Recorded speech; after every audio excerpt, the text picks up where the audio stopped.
Hello everyone, welcome to Divya direction. आज की video में हम बात करेंगे बीएड थर्ड सेमेस्टर की। पेपर कोड 110 सेकेंड यूनिट में बहुत ही इम्पॉर्टेंट टॉपिक है FIACS या फिर FIAS। कहीं कहीं पे आपको ये लिखा मिलेगा, कभी FIAS मिलेगा। इसका जो फुल फॉर्म है फ्लैंडर्स इंस्ट्रक्शनल एनालिसिस सिस्टम। इस वीडियो में हम पढ़ेंगे फ्लैंडर्स के 10 वर्ग प्रणाली को।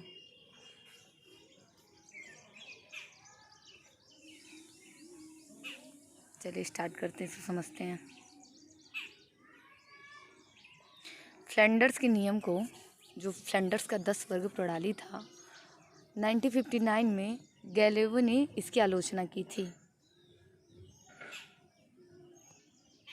फ्लैंडर्स ने इस विधि का निर्माण शिक्षक प्रभाव और छात्र निष्पत्ति के शोध के लिए किया था।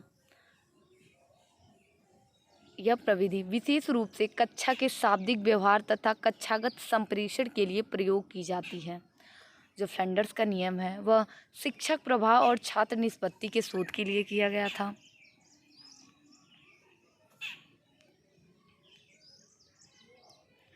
इस प्रविधि के अनुसार कक्षा अंतःक्रिया में शिक्षक तथा छात्रों के बीच अशाब्दिक व्यवहारों की अपेक्षा शाब्दिक व्यवहारों की प्रधानता रहती है और यह शाब्दिक व्यवहार संपूर्ण कक्षा व्यवहार का प्रतिनिधित्व करता है और शाब्दिक व्यवहार का निरीक्षण विश्वसनीयता के साथ किया जा सकता है।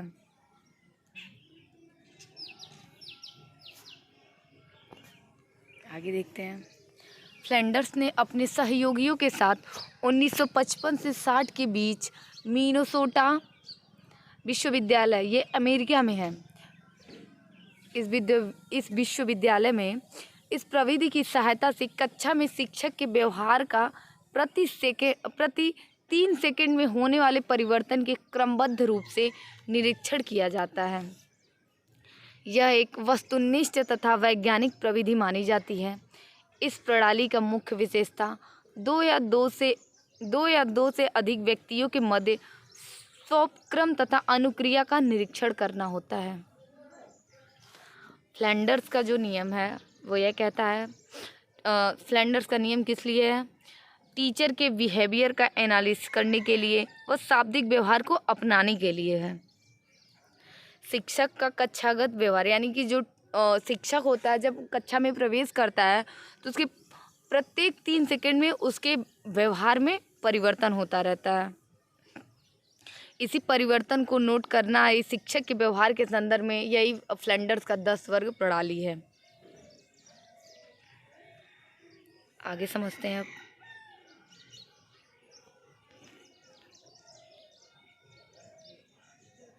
अंतःक्रिया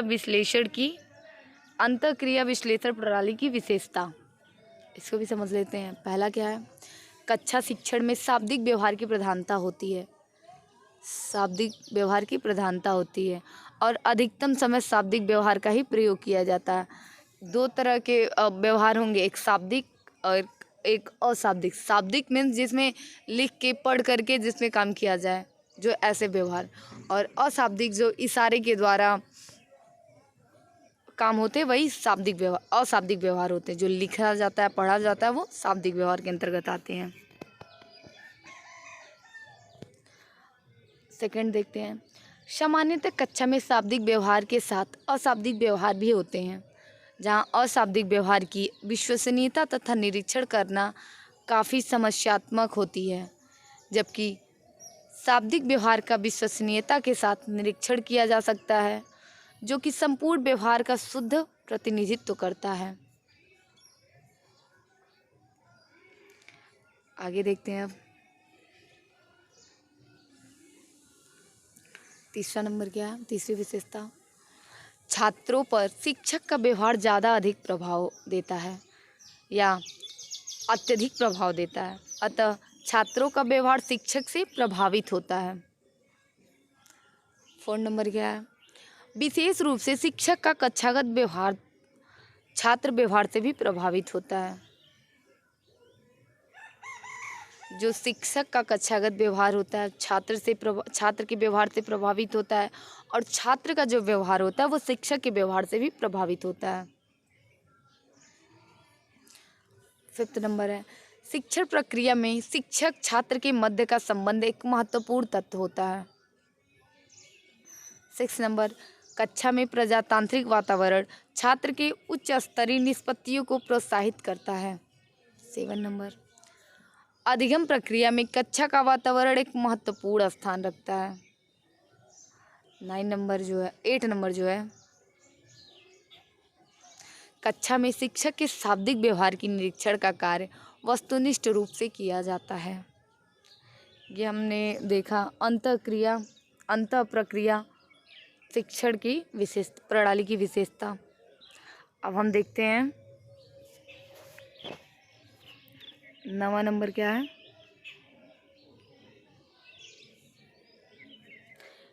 यह प्रविधि यानी कि FIACS शिक्षक व्यवहार के सुधार, परिवर्तन तथा पृष्ठपोषण के लिए प्रयुक्त किया जाता है।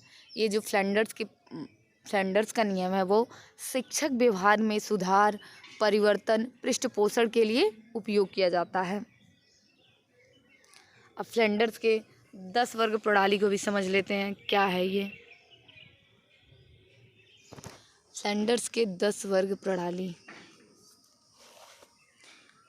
फ्लैंडर्स ने इस प्रविधि में कक्षा में होने वाले शाब्दिक व्यवहार का प्रयास किया है और सभी क्रियाओं को निम्न भागों में विभाजित किया है।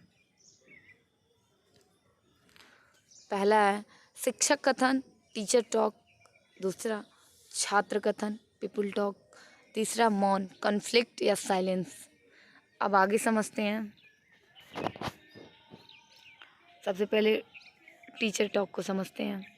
कक्षा में शिक्षक के द्वारा उपयोग किए जाने वाले सभी शाब्दिक व्यवहार इसके अंतर्गत आते हैं और शिक्षक कथन को 2 भागों में बांटा गया है। एक अप्रत्यक्ष व्यवहार, दूसरा प्रत्यक्ष व्यवहार। जो शिक्षक कथन है उसको 2 भागों में बांटा गया है। पहला अप्रत्यक्ष कथन, दूसरा प्रत्यक्ष कथन। यह वर्गीकरण छात्रों को कक्षा में स्वतंत्रता देने के आधार पर किया गया है। अब सबसे पहले अप्रत्यक्ष व्यवहार को समझते हैं। अप्रत्यक्ष व्यवहार जो होता है फ्लैंडर्स के 10 वर्ग प्रणाली में, जिसको 10 भाग में विभाजित किया है, 1 से लेकर के 4 तक अप्रत्यक्ष व्यवहार होता है। 5, 6, 7 ये 3 प्रत्यक्ष व्यवहार होते हैं, और उसके बाद 7, 8, 9 पीपल टॉक यानी कि छात्र कथन। 8, 9 छात्र कथन हो गया, और 10वां जो बचता है वो मौन या भ्रम की अवस्था, कॉन्फ्लिक्ट, साइलेंस इसके अंतर्गत आते हैं। तो अब समझते हैं सबसे पहले अप्रत्यक्ष व्यवहार के अंतर्गत किन 4 वर्गों को रखा गया है। नंबर 1 अनुभूति को स्वीकार करना। इसमें कह रहा है कि छात्रों की अनुभूति को स्वीकार करना, एक्सेप्ट फीलिंग। इसमें इस वर्ग में शिक्षक छात्र की सभी अनुभूति को स्वीकार करता है। शिक्षक यह मानता है कि छात्र को सभी प्रकार की भावनाएं तथा उन्हें कक्षा में अभिव्यक्त करने का पूर्ण अधिकार है। शिक्षक छात्र की भावनाओं जैसे खुश है, नाराज है, सकारात्मक है, नकारात्मक है आदि को जानने का प्रयास करता है। अब नंबर 2 जो है प्रशंसा या प्रोत्साहन, फ्रेजेज या इनकरेज। इसमें कक्ष में शिक्षक बालक की प्रशंसा करने या उसे प्रोत्साहित करने हेतु पुनर्बलन देता है। शिक्षक प्रशंसा के लिए ठीक है, अच्छा, बहुत अच्छा, शानदार आदि शब्द प्रयुक्त करता है। कई बार शिक्षक शाब्दिक प्रशंसा के अतिरिक्त अशाब्दिक प्रशंसा जैसे गर्दन हिलाना, हाथ से इशारा करना आदि का भी प्रयोग कर लेता है। नंबर 3 जो है, जो तीसरा अप्रत्यक्ष व्यवहार है, उसको भी समझ लेते हैं। छात्रों के विचारों को स्वीकार करना।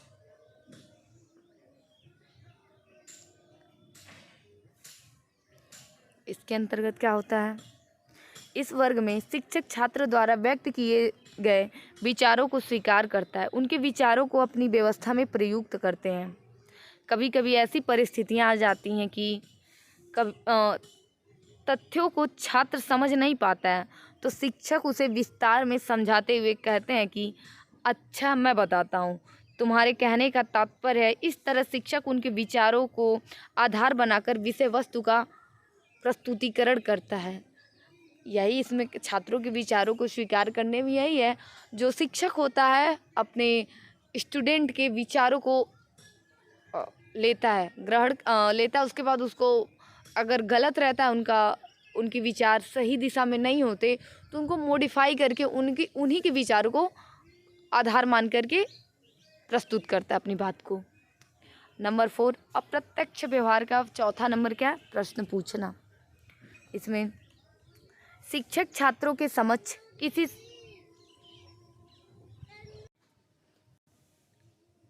प्रश्न पूछने में जो है, शिक्षक छात्रों के समक्ष किसी समस्या को प्रस्तुत करते हुए प्रश्न पूछता है और उस समस्या का समाधान छात्रों के उत्तर के माध्यम से प्राप्त करने का प्रयास करता है। प्रश्न छोटे या बड़े किसी भी रूप में हो सकते हैं। इस तरह प्रश्नों के पूछने का उद्देश्य छात्रों के पूर्व ज्ञान का पता लगाया जाता है तथा छात्रों को शिक्षण क्रिया में भाग लेने के लिए किया जाता है। इस तरह के प्रश्न पूछने का प्रमुख उद्देश्य यही होता है कि शिक्षक प्रश्न पूछकर छात्रों को शिक्षण क्रिया में भाग लेने के लिए अप्रत्यक्ष रूप से प्रोत्साहित करता है। अब देखते हैं शिक्षक कथन के प्रत्यक्ष व्यवहार को। इसके अंतर्गत क्या क्या आता है? सबसे पहले याद रखिएगा, फ्लैंडर्स के 10 वर्ग प्रणाली में 4 नंबर तक तो अप्रत्यक्ष व्यवहार हो गया शिक्षक कथन का। अब 4 के बाद 3 नंबर यानी कि 5, 6, 7 ये शिक्षक कथन का प्रत्यक्ष व्यवहार होता है। 6 नंबर जो है व्याख्या देना। इसके अंतर्गत जो है, इस वर्ग के अंतर्गत शिक्षक अपने विचारों, तथ्यों, सूचनाओं तथा अपने दृष्टिकोणों का प्रयोग करता है। शिक्षक व्याख्या के दौरान किसी विषय वस्तु को अधिक समय तक प्रस्तुत करता है। शिक्षक व्याख्या द्वारा किसी सामग्री का प्रस्तुतिकरण, किसी महत्वपूर्ण विषय की भूमिका देने, उसकी समालोचना करने तथा छात्रों का ध्यान केंद्रित करने के लिए करता है। और प्रत्यक्ष व्यवहार का जो दूसरा नंबर है यानी कि फ्लैंडर्स के 10 वर्ग प्रणाली का 6वां नंबर 6 पॉइंट क्या कहता है? निर्देश देना, गिविंग डायरेक्शन। इस वर्ग के अंतर्गत ये क्रियाएं आती हैं जिनसे शिक्षक द्वारा छात्र को आवश्यकता अनुसार दिशा बोध कराया जाता है। जैसे शिक्षक स्टूडेंट को कहता है कि तुम खड़े हो जाओ, बैठ जाओ, किताब खोलो, अपना नाम बताओ, अपना कार्य दिखाओ आदि। ये सब जो है उसका निर्देश के अंतर्गत आता है। इस वर्ग की क्रियाएं छात्र के व्यवहार को प्रत्यक्ष रूप से नियंत्रित करती हैं। इसमें शिक्षक द्वारा छात्रों को कक्षा के अंदर अथवा बाहर से कार्य की पूर्ति हेतु जो दिशा निर्देश दिए जाते हैं वे सभी इस वर्ग के अंतर्गत आते हैं। यानी कि 6 पॉइंट में जो निर्देश देना होता है शिक्षक के अंतर्गत, ये सभी कार्य आते हैं। अब देखते हैं प्रत्यक्ष व्यवहार का तीसरा पॉइंट यानी कि फ्लैंडर्स के 10 वर्ग प्रणाली का 7वां नंबर, आलोचना करना। इस वर्ग में शिक्षक छात्र के अनुचित व्यवहार हेतु उसकी आलोचना करता है। शिक्षक स्वयं के अधिकार का प्रयोग करते हुए अपने को न्यायपूर्ण मानता है। आवश्यकता अनुसार शिक्षक कभी कभी छात्रों को अनुचित व्यवहार के लिए डांटता है, आपस में बातचीत करता है, कक्षा से बाहर निकल जाओ आदि कथन करता है। शिक्षक की ये सभी क्रियाएं छात्र व्यवहार को नियंत्रित करती हैं प्रत्यक्ष रूप से। अब बात करते हैं पीपुल टॉक की यानी कि छात्र कथन की। ये कहाँ से कहाँ तक है? 8-9, ये 8-9 नंबर पे है। छात्र कथन को फ्लैंडर्स ने 2 भागों में विभाजित किया है। जो फ्लैंडर्स का 10 वर्ग प्रणाली है उसमें 8वां और 9वां नंबर जो है छात्र कथन है। 8वां नंबर क्या कहता है? छात्र कथन अनुक्रिया। People talk response. इस वर्ग के अंतर्गत छात्र प्रश्न पूछता है और प्रश्न पूर्व ज्ञान तथा विषय वस्तु से संबंधित होते हैं। छात्र इन प्रश्नों का उत्तर देकर अपनी प्रतिक्रिया व्यक्त करता है। छात्र की क्रियाएं जो शिक्षक द्वारा दिए गए उद्दीपन के लिए की जाती है इसी वर्ग के अंतर्गत आती है। यानी कि जो फ्लैंडर्स का 10 वर्ग प्रणाली है 8वां नंबर जो है ये छात्र कथन अनुक्रिया के अंतर्गत आती है। अब 9 नंबर देखते हैं, छात्र कथन सौंपक्रम। इस वर्ग में छात्र के विचारों की अभिव्यक्ति को सम्मिलित किया जाता है। इसमें छात्र अपने ज्ञान को अस्पष्ट और अस्थायी इसमें जो होता है छात्र अपने ज्ञान को अस्पष्ट और अस्थायी बनाने हेतु स्वयं ही प्रश्न पूछने के लिए उत्सुक रहता है। छात्र इस प्रकार व्यवहार तभी करता है जब शिक्षक छात्र की अनुक्रिया तथा सौंपक्रम की प्रशंसा करता है तथा बार बार उन्हें प्रोत्साहित करता रहता है। तब छात्र जो है छात्र कथन सौंपक्रम की प्रक्रिया करता है। अब नेक्स्ट देखते हैं जो लास्ट है फ्लैंडर्स के 10 वर्ग प्रणाली का 10वां नंबर जो तीसरा बांटा गया है कन्फ्लिक्ट यानी कि मौन, साइलेंस, कन्फ्यूजन। जो 10वां नंबर फ्लैंडर्स का 10 वर्ग प्रणाली का जो 10वां वर्ग है वो है मौन या भ्रमित द्वंद्व की स्थिति। इसमें यह अंतिम वर्ग है। इस वर्ग में शिक्षक और छात्र दोनों शांत वातावरण में आ जाते हैं। कभी कभी कक्ष में ऐसी स्थिति उत्पन्न हो जाती है जब पूरी कक्षा के छात्र एक साथ बोलने लगते हैं तथा कभी कभी पूरी कक्षा शांत हो जाती है। इन दोनों की परिस्थितियों में इस वर्ग का प्रयोग किया जाता है। शिक्षक की प्रभावशीलता की दृष्टि से इस वर्ग को अच्छा बताया गया है। आगे देख लेते हैं फ्लैंडर्स अंतःक्रिया विश्लेषण की प्रक्रिया। नंबर 1 अंकन की प्रक्रिया। नंबर 2 अर्थापन की प्रक्रिया। अंकन की प्रक्रिया मीन्स एनकोडिंग, अर्थापन डिकोडिंग। अब आगे कैसे व्यवहार निकाला जाता है, व्यवहार अनुपात निकालने के लिए फॉर्मूला देख लेते हैं। Behaviour ratio. अगर हमें टीचर टॉक यानी कि शिक्षक कथन निकालना है तो हमें कैसे निकालना है, इसके लिए फॉर्मूला फ्लैंडर्स ने दिया है। 1 से लेकर के 7 वर्गों तक की आवृत्ति बच्चे कुल आवृत्ति उसमें 100 का गुणा कर देंगे। 1 से 7 ही क्यों माना गया है, क्योंकि शिक्षक कथन जो है 1 से 7 तक है, जो 1 से 4 तक अप्रत्यक्ष व्यवहार के रूप में और 5 से 7 तक प्रत्यक्ष व्यवहार के रूप में। अगर हमसे पूछ दे पीपुल टॉक यानी कि शिक्षक कथन कैसे निकलेगा, तो उसके लिए फॉर्मूला हो जाएगा 5 + 6 + नहीं, छात्र कथन के लिए फॉर्मूला होगा 8 + 9 वर्गों की आवृत्ति बट्टे कुल आवृत्ति गुणे 100। तो यहाँ पे निकल जाएगा पीपुल टॉक यानी कि छात्र कथन। इसी तरह इस फॉर्मूले से हम कुछ भी पूछा जाए छात्र के अप्रत्यक्ष व्यवहार का, जिसका पूछेगा अप्रत्यक्ष व्यवहार पूछेगा तो अप्रत्यक्ष व्यवहार 10 वर्ग प्रणाली में जितनी वर्ग में विभाजित किया गया उसको यहाँ ऊपर लिख देंगे बटे कुल आवृत्ति इंटू 100 कर देंगे, आंसर आ जाएगा। अब हम समझ लेते हैं एक बार बाकी जो कुछ बच गया है उसके बारे में। ऐसे फ्लैंडर्स के नियम को शॉर्ट में समझ लेते हैं क्या होता है। फ्लैंडर्स का जो नियम है शिक्षक के बिहेवियर का एनालिसिस के लिए, वो शाब्दिक व्यवहार को अपनाने के लिए लाया गया है।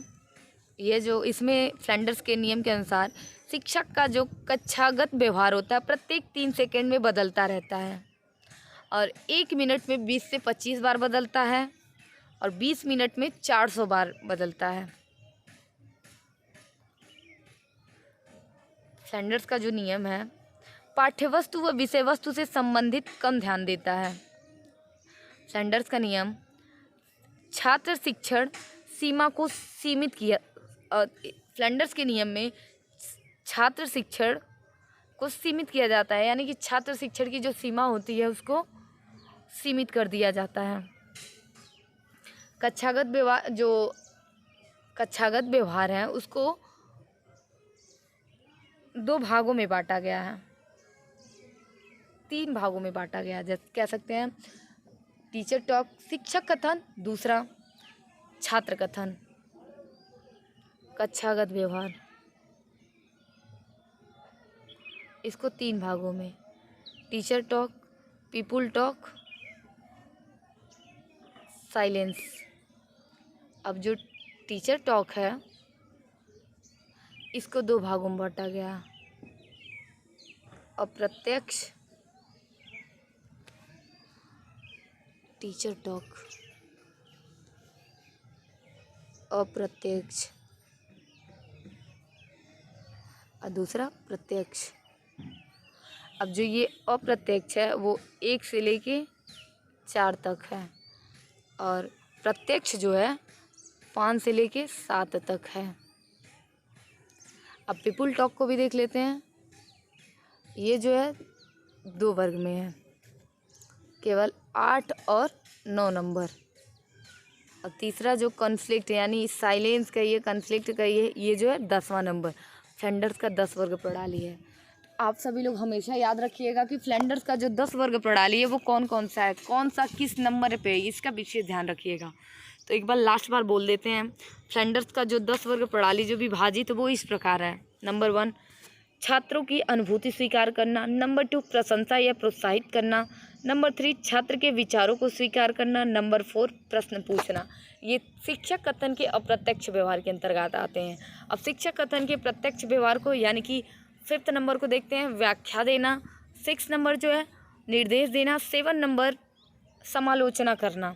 और इसके बाद अब आता है शिक्षक कथन समाप्त हुआ, छात्र कथन की बारी। तो इसमें 2 वर्ग के इसके अंतर्गत 2 वर्ग को रखा जाता है। 8वां नंबर जो है छात्र कथन अनुक्रिया। 9वां नंबर छात्र कथन सौंपक्रम। अब बचता है लास्ट जो जिसको कहा जाता है मौन या भ्रमित द्वंद्व की अवस्था। 10 नंबर ये होता है मौन या भ्रमित द्वंद्व की अवस्था। यहाँ पे सैंडर्स का नियम समाप्त होता है।